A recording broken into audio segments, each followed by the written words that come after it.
ہم نے کبھی ایک لمحے کے لیے رک کر سوچا ہے کہ آج ہم کس مقام پر کھڑے ہیں؟ یہ دن رات جو ہم دنیا کی دوڑ میں گزار رہے ہیں، کیا ان لمحوں میں کبھی اپنے دل سے پوچھا ہے کہ مدینے والے آقا ہم سے راضی ہوں گے یا ناراض؟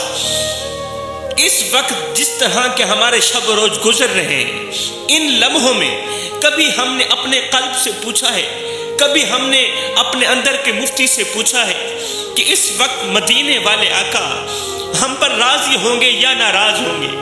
ہائے وہ نبی جنہوں نے ہم گنہگاروں کے لیے پتھر کھائے، ہم نادانوں کے لیے پتھر کھائے، جنہیں طائف کی گلیوں میں لہو لہان کیا گیا، وہ جن کی راتیں امت کے لیے آنسو بہاتے ہوئے گزری۔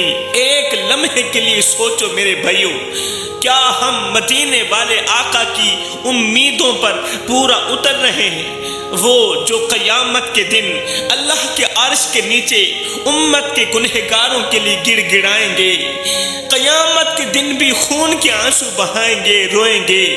وہ نبی جنہوں نے اپنی زندگی کے ہر لمحے میں ہمیں یاد رکھا، ہر لمحے میں ہمیں یاد رکھا، ایک لمحے کے لیے ہمیں سوچنا ہوگا، ایک لمحے کے لیے ہمیں اپنے اندر اترنا ہوگا، اپنے باطن کے اندر اترنا ہوگا کہ کیا آج ہم ان کی تعلیمات کو یاد رکھتے ہیں؟ ہم نے کبھی سوچا ہے کہ قیامت کے دن جب ہماری زندگی کے اعمال رسول کریم صلی اللہ علیہ وسلم کے سامنے پیش ہوں گے تو کیا ہم شرمندگی سے اپنا سر اٹھا سکیں گے؟ کیا ہماری بے نمازی، جھوٹ، غفلت اور دنیا کی محبت اس قابل ہے کہ مدینے والے آقا ہم پر فخر کریں؟ کیا ہمارے اندر اتنی قابلیت ہے، ہمارے اندر دین ہے اتنا کہ مدینے والے آقا ہم پر فخر کریں؟ وہ جنہوں نے اپنی آخری سانس تک کہا تھا میری امت، میری امت، میری امت، اللہ میری امت کو معاف کر دے۔ کیا آج ہم ان کے لیے علل اعلان کہہ سکتے ہیں، علل اعلان یہ جملہ بول سکتے ہیں کہ یا رسول اللہ ہم نے آپ کی امانت کی حفاظت کی؟ کبھی نہیں کہہ سکتے۔ اپنے دل سے پوچھئے میرے بھائیو، اپنے اندر کے مفتی سے پوچھئے، کیا آپ حلف دے سکتے ہیں، اتنا کہہ سکتے ہیں کہ یا رسول اللہ ہم نے آپ کی امانت کی حفاظت کی؟ کیا ہم نے رسول کریم صلی اللہ علیہ وسلم کے احسانات کا بدلہ دیا؟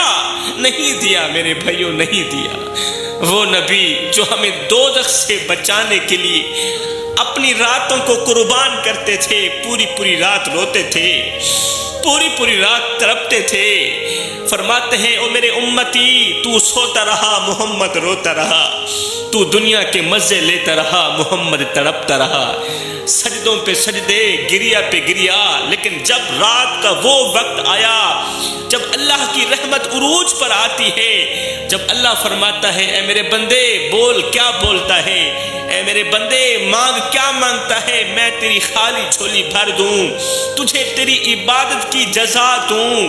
میرے نبی فرماتے ہیں او میرے امتی پوری رات قیام میں نے کیے، پوری رات رکوع میں نے کیے، پوری رات رویا میں، پوری رات تڑپا میں، لیکن اللہ کی طرف سے جب کچھ مانگنے کی باری آئی میں نے اپنی تو بات ہی نہیں کی، اپنا تو ذکر ہی نہیں چھیڑا، اپنے رب سے اگر کچھ مانگتا رہا ہوں تو تیری بخشش کے لیے دعا ہی مانگتا رہا۔ رب ہب لی امتی، اللہ تو مجھے کچھ نہ دے، بس میری گنہگار امت کو بخش دے، میری گنہگار امت کو معاف کر دے۔ وہ نبی جو اس دنیا میں آئے تو امت کا درد لے کر آئے، جن کا ہر لمحہ امت کی فکر میں گزرا، امت کے لیے رونے میں گزرا، وہ نبی جو راتوں کو اپنے مبارک ماتھے کو سجدے میں رکھ کے امت کے لیے گڑ گڑاتے رہے، روتے رہے، لیکن افسوس اس امت نے بدلے میں دیا تو درد ہی دیا، اس امت نے اس بدلے میں دیے تو زخم ہی دیے۔ میرے بھائیوں ہم نے گناہ کیے تو دوزخ ملی، ارے دوزخ کا کیا قصور کہ اسے ہم جیسے گنہگار ملے؟ یہ بھی ممکن ہے قیامت آ چکی ہو اور ہم جہنم میں رہ رہے ہیں، یہ ممکن ہے۔ نفس کی غلامی، جھوٹ، ظلم اور بے حیائی نے ہماری زندگیوں کو ایسے جکڑ رکھا ہے کہ ہم خود اپنی بنائی ہوئی دوزخ میں جل رہے ہیں۔ جاگ جاؤ میرے بھائیوں، جاگ جاؤ، اپنے اعمال کا محاسبہ کرو، کہیں دیر نہ ہو جائے۔ ایک دن بازار میں کھڑا ایک فقیر زور زور سے رو رہا تھا۔ لوگ حیرت سے اس کے پاس جمع ہو گئے اور پوچھا، بابا تم کیوں رو رہے ہو، کیا ہوا؟ فقیر نے آنسو بھری آنکھوں سے آسمان کی طرف دیکھا اور بولا، مجھے اللہ نے بہت بڑی دولت دی، میرے اللہ نے مجھے بہت بڑی دولت دی تھی، لیکن میں نے اسے کھو دیا ہے۔ لوگ آپس میں باتیں کرنے لگے۔ کسی نے کہا، یہ ضرور کسی خزانے کی بات کر رہا ہے، اس کا کوئی قیمتی خزانہ لٹ چکا ہے، اس لیے یہ بیچارہ زار و قطار رو رہا ہے۔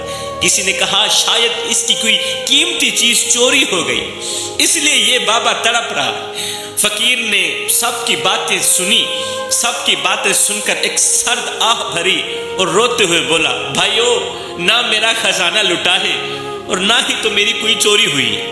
لوگوں نے کہا، بابا خزانہ بھی نہیں لوٹا، کوئی قیمتی چیز بھی چوری نہیں ہوئی، پھر رونے کی وجہ کیا ہے؟ فقیر نے کہا، لوگو میں نے تو ایک ایسی چیز کھو دی ہے، ایک ایسی چیز کھو دی ہے جو دنیا جہان کے کل خزانوں سے بھی زیادہ قیمتی ہے۔ وہ اتنی قیمتی ہے کہ اس کے سامنے دنیا کی کوئی قیمتی سے قیمتی چیز بے معنی ہے، وہ اتنا بڑا قیمتی خزانہ ہے۔ لوگوں نے کہا، بابا اب بتا بھی دو وہ کون سی قیمتی چیز ہے؟ بابا جی نے روتے ہوئے کہا، آج مجھ سے نماز چھوٹ گئی ہے، آج مجھ سے فجر کی نماز چھوٹ گئی ہے، جو پھر کبھی بھی میری زندگی میں لوٹ کر نہیں آئے گی۔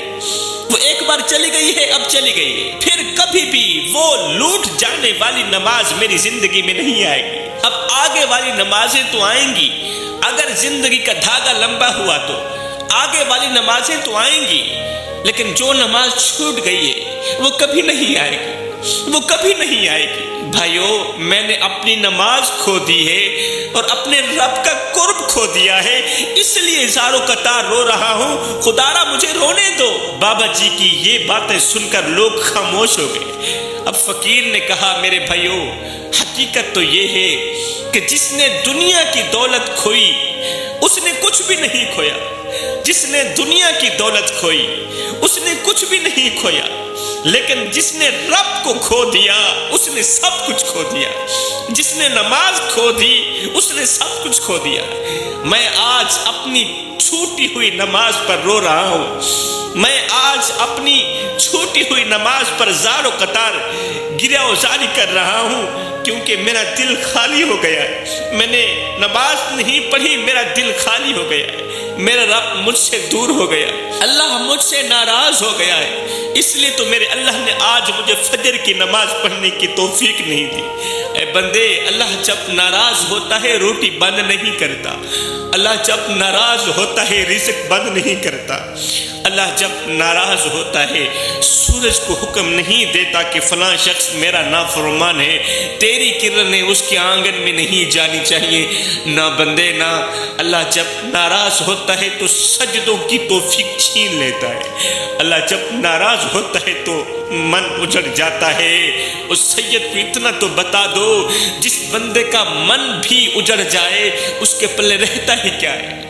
کہنے لگا، میرا دل خالی ہو گیا ہے، میرا رب مجھ سے دور ہو گیا ہے، میرا رب مجھ سے ناراض ہو گیا ہے۔ اے میری قوم کے نوجوانوں، یہ کہہ کر بابا چپ ہو گیا، بابا اپنی بات کہہ کر خاموش ہو گیا، لیکن مجمع پر ایک عجیب سی خاموشی طاری ہو گئی، ایک عجیب سی خاموشی طاری ہو گئی۔ ہر شخص اپنی حالت پر غور کرنے لگا۔ بابا جی کی درد بھری کہانی سن کر وہاں پر کھڑا ہر ایک شخص اپنی حالت پر غور کرنے لگا کہ بابے کی صرف ایک نماز چھوٹی ہے اور وہ یوں تڑپ رہا ہے جیسے مچھلی پانی کے بغیر تڑپتی ہے۔ اس کی ایک نماز چھوٹی ہے، وہ یوں تڑپ رہا ہے جیسے کل خزانہ چھین لیا گیا ہو۔ ایک طرف بابا ہے، دوسری طرف ہم ہیں جن کی زندگی میں بے شمار نمازیں قضا ہوئی، بے شمار نمازیں چھوٹی، لیکن ہمارے دل پر کوئی اثر نہیں ہوا، نہ کوئی ندامت، نہ کوئی فکر، نہ کوئی خوف خدا۔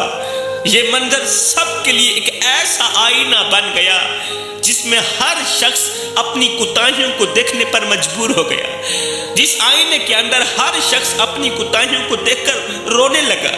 اللہ کے رسول نے فرمایا 2 گناہ کبھی نہ کرنا، میری امت سب کچھ کرنا مگر 2 گناہ کبھی نہ کرنا۔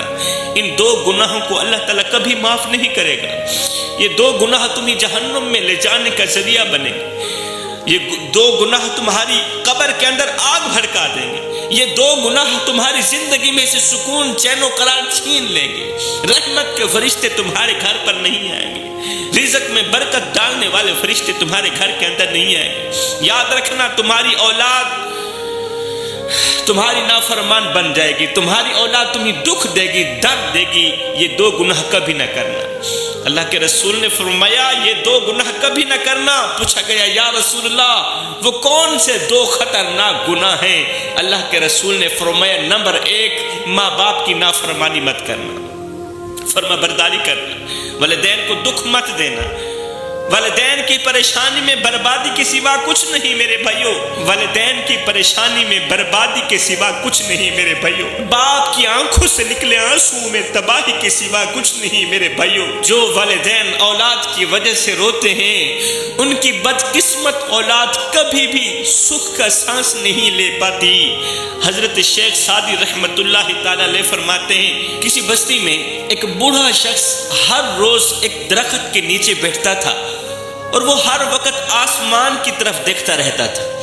لوگ اسے پاگل سمجھتے تھے، پاگل سمجھ کر کہتے بابا تم ہر وقت یہاں کیوں بیٹھے رہتے ہو، ہر وقت آسمان کی طرف کیوں دیکھتے رہتے ہو؟ بابا خاموش رہتا لیکن اس کی آنکھوں میں ہمیشہ آنسو ہوتے، اس کی آنکھوں میں ہمیشہ رونا ہوتا۔ ایک دن ایک بچہ اس کے پاس آیا، پوچھا بابا تم کیوں رو رہے ہو؟ بزرگ نے بچے کی طرف دیکھا اور بولا بیٹا یہ وہ جگہ ہے جہاں میری اولاد کھیلتی تھی، جس جگہ پہ بیٹھ کے میں رو رہا ہوں نا، جس جگہ پہ بیٹھ کے میں گریہ وزاری کرتا ہوں، روتا ہوں، چیختا ہوں، یہ وہ جگہ ہے جس جگہ بیٹھ کے میری اولاد کھیلتی تھی، ہنستی تھی، میرے ارد گرد خوشیوں کی گیت گاتی تھی۔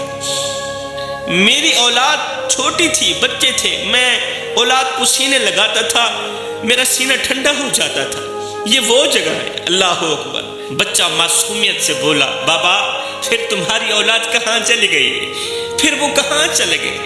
بوڑھے نے ایک سرد آہ بھری اور کہا وہ دنیا کی رنگینیوں میں کھو گئے، میرے بچے دنیا کی رنگینیوں میں کھو گئے، دنیا کی رنگینیوں میں کھو کر وہ اپنے باپ کو بھول چکے ہیں۔ بچے میں 3 دن بھوکا رہتا ہوں اور آج بھی میں 2 دن کا بھوکا ہوں، میرے پاس کھانے کو کچھ نہیں، لیکن میرے بچوں نے کبھی نہیں پوچھا ابا تیرے پاس کھانے کو کچھ ہے یا نہیں، ابا تیرے شب و روز کس طرح کے گزر رہے ہیں؟ ہائے اوئے لیکھاں وچ وچھوڑے رہ گئے، رو رو اتھرو تھوڑے رہ گئے، کسے بھی میرا حال نہ پوچھیا، ہاتھ بھی میرے جوڑے رہ گئے، پتر ہن تے آ جا ہن گل چلا، کیونکہ زندگی دے دن تھوڑے رہ گئے۔ خدا را میرے بھائیوں کسی کو اتنا مت ستاؤ، کسی کو اتنا مت رلاؤ کہ وہ اللہ کے سامنے تمہارا نام لے کر رو پڑے۔ خدا پاک کی عزت کی قسم اگر وہ اللہ کے سامنے تمہارا نام لے کر رو پڑا، اگر تمہارا بوڑھا باپ، اگر تمہاری بوڑھی ماں، اگر تمہارا بڑا بھائی اللہ کے سامنے تمہارا نام لے کر رو پڑا تو یاد رکھنا تمہارے لیے بہت بڑا مسئلہ بن جائے گا، تم بہت بڑی بلا کے منہ میں آ جاؤ گے، تم بہت بڑی مصیبت کے منہ میں آ جاؤ گے۔ بابا جی کہنے لگے وہ دنیا کی رنگینیوں میں کھو گئے ہیں، اب انہیں اپنا باپ یاد نہیں رہا۔ بیٹا دنیا کی محبت ایسی چیز ہے جو انسان کو اپنے رب اور اپنے والدین سے دور کر دیتی ہے۔ اپنے دل کے اندر کبھی بھی دنیا کی محبت مت بٹھانا، کیونکہ یہ دنیا کی محبت ایسی چیز ہے جو انسان کو اپنے رب سے دور کر دیتی ہے، والدین کی محبت سے دور کر دیتی ہے۔ اگر آج میں رو رہا ہوں تو اس لیے کہ میں نے اپنی اولاد کو دنیا تو دی، بیٹے آج میں اس لیے رو رہا ہوں کہ میں نے اپنی اولاد کو دنیا تو دی ہے لیکن دین نہ دے سکا، دین کی محبت نہ دے سکا۔ میرے بیٹے خوشحال تو ہیں لیکن ان کے دل دین سے خالی ہیں، ان کے دل دین کی محبت سے خالی ہیں۔ بڑی معذرت کے ساتھ کہنا پڑ رہا ہے میرے بھائیوں کہ آج کے والدین یہ تو چاہتے ہیں کہ ان کی اولاد ڈاکٹر بنے، آج کے ماں باپ یہ تو چاہتے ہیں کہ ان کی اولاد انجینئر بنے، دنیاوی میدانوں میں کامیابی حاصل کرے، لیکن افسوس یہ نہیں چاہتے کہ ان کی اولاد حافظ قرآن بنے، یہ نہیں چاہتے کہ ان کی اولاد عالم دین بنے۔ یاد رکھو، جب تم اپنی اولاد کو دنیا کی دولت سے مالا مال کرو گے تو تم اولاد کے سامنے ڈر ڈر کے بات کرو گے کہ کہیں اولاد تم سے ناراض نہ ہو جائے۔ اگر اولاد ناراض ہو گئی تو تمہیں خرچ کون دے گا؟ پھر تمہاری فکر کون کرے گا؟ تمہاری دیکھ بھال کون کرے گا؟ اور اگر اسی اولاد کو تم دیندار بناؤ گے، اسی اولاد کو اگر تم حافظ قرآن بناؤ گے، عالم بعمل بناؤ گے، تو پھر دیکھنا یہی اولاد تمہارے سامنے ڈر ڈر کے بات کرے گی کہ کہیں ہمارے امی ابو ناراض نہ ہو جائے، ہمارے والدین ناراض نہ ہو جائے۔ اگر یہ ناراض ہو گئے تو اللہ بھی ناراض ہو جائے گا، اس کا رسول بھی ناراض ہو جائے گا۔ یہی فرق ہے دنیا کی محبت کا اور دین کی محبت کا، یہی فرق ہے دنیا کی محبت اور دین کی محبت میں۔ دنیا کی محبت خوف میں مبتلا کرتی ہے اور دین کی محبت سکون اور عزت عطا کرتی ہے۔ اس لیے اپنے بچوں کے لیے ایسی تربیت کا انتخاب کرو میرے بھائیوں، جو نہ صرف دنیا میں بلکہ آخرت میں بھی تمہارے لیے فخر اور سکون کا باعث بنے۔ میرے دوستو، کیا تم جانتے ہو آج ہمارا دل کیوں بے سکون ہے؟ ہمارے دل کی دنیا کیوں اجڑی ہوئی ہے؟ ہمارا دل کیوں ویران ہے؟ اس لیے کہ ہم نے وہ چوکھٹ چھوڑ دی جس چوکھٹ پر بے سہاروں کو سہارا ملتا ہے، بے قرار دلوں کو قرار ملتا ہے، جس چوکھٹ پر دل کو سکون نصیب ہوتا ہے۔ رات کے آخری پہر میں ایک آدمی اپنے عالی شان محل کے بلکونے میں کھڑا آسمان کی طرف دیکھ رہا تھا۔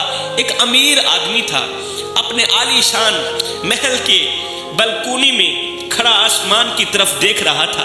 اچانک اس نے آسمان کی طرف ہاتھ اٹھا کر کہا، آسمان کی طرف دونوں ہاتھ اٹھائے اور اس نے کہا، یا اللہ، تو نے مجھے سب کچھ دیا، پھر بھی میرے دل میں سکون نہیں ہے۔ تو نے مجھے سب کچھ دیا، دنیا کی ہر ایک نعمت دی، لیکن تو نے مجھے سکون نہیں دیا۔ عین اسی لمحے امیر کی نظر نیچے گلی میں ایک بوڑھے فقیر پر پڑی، بوڑھے فقیر پر اس کی نظر پڑی جو زمین پر لیٹا ہوا اللہ کا شکر ادا کر رہا تھا۔ امیر خوبصورت محل کی چھت پر کھڑا ہے اور کہہ رہا ہے، اللہ تو نے سب کچھ دیا مگر مجھے سکون نہیں دیا۔ عین اسی وقت گلی میں ایک فقیر لیٹا ہوا تھا جو اللہ کا شکر ادا کر رہا تھا۔ اوپر سے دیکھنے والا امیر حیران رہ گیا، حیران رہ گیا، سوچنے پر مجبور ہو گیا کہ یہ شخص جو بھوکا ہے، بے گھر ہے، پھر بھی خوش کیسے ہے، پھر بھی اللہ تعالیٰ کی شکر گزاری کر رہا ہے۔ فقیر کی خوشی کی وجہ جاننے کے لیے کہ اس کے پاس کچھ بھی نہیں، اس کے پاس نہ بستر ہے نہ کپڑا ہے، زمین پر لیٹا ہوا ہے، پھر بھی اللہ تعالیٰ کی شکر گزاری کر رہا ہے، بس یہی وجہ جاننے کے لیے امیر آدمی نیچے اترا، قریب جا کر فقیر سے پوچھا، بابا تمہارے پاس کچھ نہیں، پھر بھی تم اتنے مطمئن کیوں ہو؟ فقیر نے مسکرا کر کہا، کیونکہ میرے پاس وہ دولت ہے جو تیرے پاس نہیں ہے۔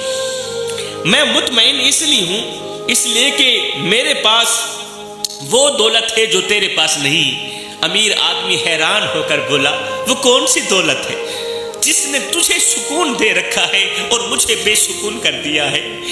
وہ کون سی دولت ہے جس نے تجھے سکون دے رکھا ہے اور مجھے سکون سے محروم کر رکھا ہے؟ فقیر نے کہا، وہ دولت ہے اللہ کی رضا، وہ دولت ہے اللہ کی مرضی، وہ دولت ہے اللہ کی رضا پر چلنا۔ امیر میاں، میں جو کچھ ہوں، جیسا ہوں، پھر بھی سکون میں ہوں۔ میں غریب ہوں، میرے پاس کھانے پینے کو کچھ نہیں ہے، میرے پاس نہ کوئی کپڑا ہے، نہ کوئی بیٹھنے کی جگہ، نہ رہنے کے لیے گھر، پھر بھی میں سکون میں ہوں، کیونکہ میرے اندر نہ دنیا کی حرص ہے، کیونکہ میرے اندر نہ کسی چیز کا غم ہے۔ میں صرف اللہ کی مرضی پر چلتا ہوں، صرف اللہ کی مرضی پر چلتا ہوں، اور میرے دل میں اللہ کی محبت کے سوا کچھ بھی نہیں ہے، اس لیے تو ہر وقت میں سکون سے رہتا ہوں، اس لیے تو ہر وقت میرا دل سکون میں رہتا ہے۔ تیرے پاس سب کچھ ہے، دنیا کی ہر ایک نعمت موجود ہے، ہر ایک دولت موجود ہے، مگر تیرے دل میں اللہ کی محبت نہیں، تیرے اندر حرص ہے، نہ شکری ہے اور تکبر ہے۔ ان تین چیزوں نے تجھے ہمیشہ کے لیے بے سکون کر دیا۔ اگر تو سکون چاہتا ہے تو پھر اندر سے تکبر کو ختم کرنا ہوگا۔ اگر تو سکون چاہتا ہے پھر حرص کو مارنی ہوگی۔ اگر تو سکون چاہتا ہے اپنی میں کو مارنا ہوگا۔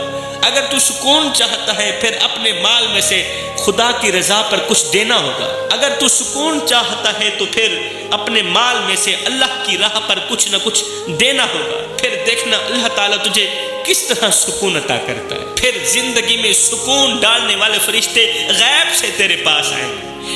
پھر رحمت کے فرشتے تیرے گھر میں، رزق میں برکت ڈالنے والے فرشتے تیرے گھر میں ہوں گے۔ کتنے خوش نصیب لوگ ہیں وہ، جب ان کی زندگی میں کوئی برا وقت آتا ہے، پریشانیوں کا وقت آتا ہے، تو وہ تکیوں پر نہیں روتے، وہ مصلوں پر روتے ہیں، وہ سجدوں پر روتے ہیں، وہ قیام میں روتے ہیں، وہ رکوع میں روتے ہیں، وہ سجدوں میں روتے ہیں، اللہ کو راضی کرتے ہیں۔ اللہ فرماتا ہے اے میرے بندے آ جانا میری چوکھٹ پر، میری رحمت بڑھ چڑھ کے تیرا انتظار کر رہی ہے، وہ تیرے استقبال کے لیے کھڑی ہے۔ ایک بار تو میری چوکھٹ پہ آ کر تو دیکھ، اے بخشش کی حد نہ کر دوں مجھے رب العالمین بھی نہ کہہ، بخشش کی انتہا نہ کر دوں مجھے رب العالمین بھی نہ کہہ۔